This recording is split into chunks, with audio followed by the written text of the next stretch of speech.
শীতের সন্ধ্যায় মোমো খেতে কিন্তু ভারী ভালো লাগে। কিভাবে খুব সহজে বাড়ি অনেকগুলো মোমো বানিয়ে নেওয়া যায় সেটাই আজকে আমি তোমাদের সাথে এই ভিডিওতে শেয়ার করব।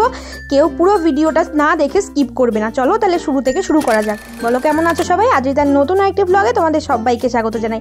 এখানে মোমো বানানোর জন্য প্রথমে আমি গাজর, ক্যাপসিকাম, একটা টমেটো, পেঁয়াজ, কাঁচা লঙ্কা নিয়ে নিয়েছি। আর এখানে নিয়ে নিয়েছিলাম বোনলেস চিকেন। বোনলেস চিকেনগুলো ভালো করে এরকম করে কুচি কুচি করে নিতে হবে। তার সাথে যে সবজিগুলো দিয়েছি সব কটাই খুব ভালো করে গ্রেটারে গ্রেট করে নিয়েছি। স্টাফিংটা বানানোর জন্য এগুলো কিন্তু লাগবেই। আর এবার সাইডে আমি একটা পাত্রে জল গরম করতে দিয়ে দিয়েছি, তার মধ্যে দিয়ে দিলাম নুন। এবার জলটা ফুটে উঠলে এর মধ্যে আমি বেশ খানিকটা ময়দা দিয়ে ভালো করে মেখে নেব। ঠিক পরোটা বা রুটির যেরকম করতে হয় ময়দাটা মাখতে হয় সেরকম করে। দেখো ঠিক এটা ঠিক এরকম সফট হবে। এবার ওটা সাইডে রেখে আমি একটা কড়াইতে তেল দিয়ে পেঁয়াজগুলো একটুখানি নেড়েচেড়ে নিয়ে এর মধ্যে চিকেনগুলোকে দিয়ে দেবো। কুচি কুচি করে রাখা চিকেনগুলোকে এর মধ্যে দিয়ে দেবো। এইবার সব যে সবজিগুলো কেটে রাখা সবগুলোকেই আস্তে আস্তে এর মধ্যে দিয়ে দেবো। দিয়ে ভালো করে নেড়েচেড়ে নিতে হবে। এটাকে বেশ নরম নরম রাখতে হবে। এর মধ্যে একটুখানি নুন দিয়ে দিলাম স্বাদ মতো, তোমরা স্বাদ অনুযায়ী নুন দিয়ে নেবে। আর নামানোর আগে আমি চিনি দিয়ে নেবো, তোমরাও কিন্তু নামানোর আগে স্বাদ অনুযায়ী একটুখানি চিনি দিয়ে নেবে। তাহলে এই দেখো চিনি দিয়ে নিচ্ছি, টেস্টটা খুব ভালো হয়। দেখো পুরটা তৈরি হয়ে গেছে। এইবার ময়দাটা গোল গোল করে লেচি করে নিয়েছি। এইবার এটাকে বেশ বড় বড় করে বেলে নেব।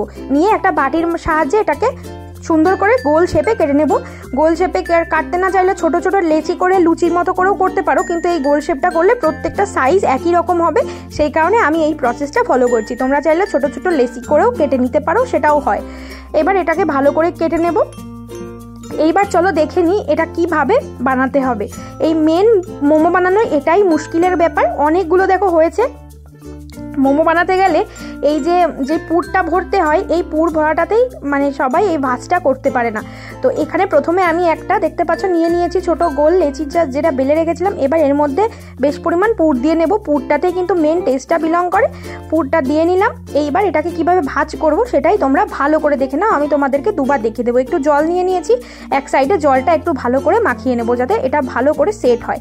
এবার এটাকে একটু ভাঁজ করে নিলাম। ভাঁজ করে এক সাইড ভাঁজ করলাম। এবার একটু উল্টে নিয়ে আর এক সাইড ভাঁজ করে নেব। এই সাইডটা দেখলাম মোটা, এই জন্য এই সাইডটা আবার ভাঁজ করে নিয়ে এই যে ঠিক যেমন কুচি দিতে হয় না সেরকম করে কুচি দেওয়ার মতো করে এক একটা করে এই যে এরকম ফোল্ড করতে হবে। এক হাত দিয়ে ফোল্ড করতে হবে আর এক হাত দিয়ে এরকম করে চাপ দিয়ে ভালো করে চেপে দিতে হবে যাতে যে স্টিম করার সময় খুলে না যায়। আমি কিন্তু একদম স্টিম মোমো করব, তো স্টিম করার সময় যাতে খুলে না যায় সেভাবে চেপে দিতে হবে। চলো আর একটাও ভালো করে তোমাদেরকে দেখিয়ে দিই। দেখো পুর দিয়ে দিয়েছি। এবার মোমোটাকে ফোল্ড করে নেব। নিয়ে এই যে এইবার এক সাইডে ভালো করে চাপ দিয়ে দিতে হবে। দিয়ে এইবার দেখো এটাকে একটুখানি সোজা করে নিয়ে জাস্ট একটা হাত দিয়ে কুচি দেওয়ার মতো এই যে এরকম ভাঁজ করব আর এক হাত দিয়ে ভালো করে চাপ দিয়ে নেব। এইভাবে করলে খুব সুন্দর ডিজাইনও হয় আর এটা খোলেও না, বেশ ভালোভাবে মুখটা সিল হয়ে যায় এই আর কি।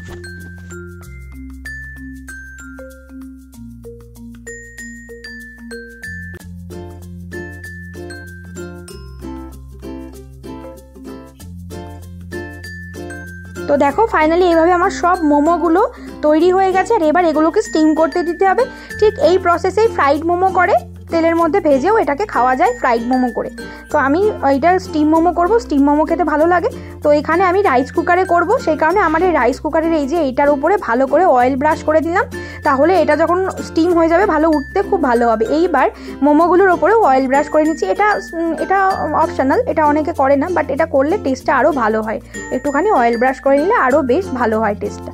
তো করা হয়ে গেছে। আর এইবার আমি রাইস কুকারের ওপরে জলটা গরম হয়ে ফুটে উঠেছে। এইবার এটাকে আমি দিয়ে দেব।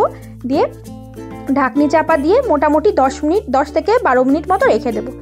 তো এইবার ঢাকনিটা দিয়ে দিচ্ছি। আর ঢাকনির যে ওই যে ছিদ্রটা রয়েছে ওটার মুখটাও অফ করে দিতে হবে যাতে কোনো সাইড দিয়ে জল মানে হাওয়াটা বেরোতে না পারে।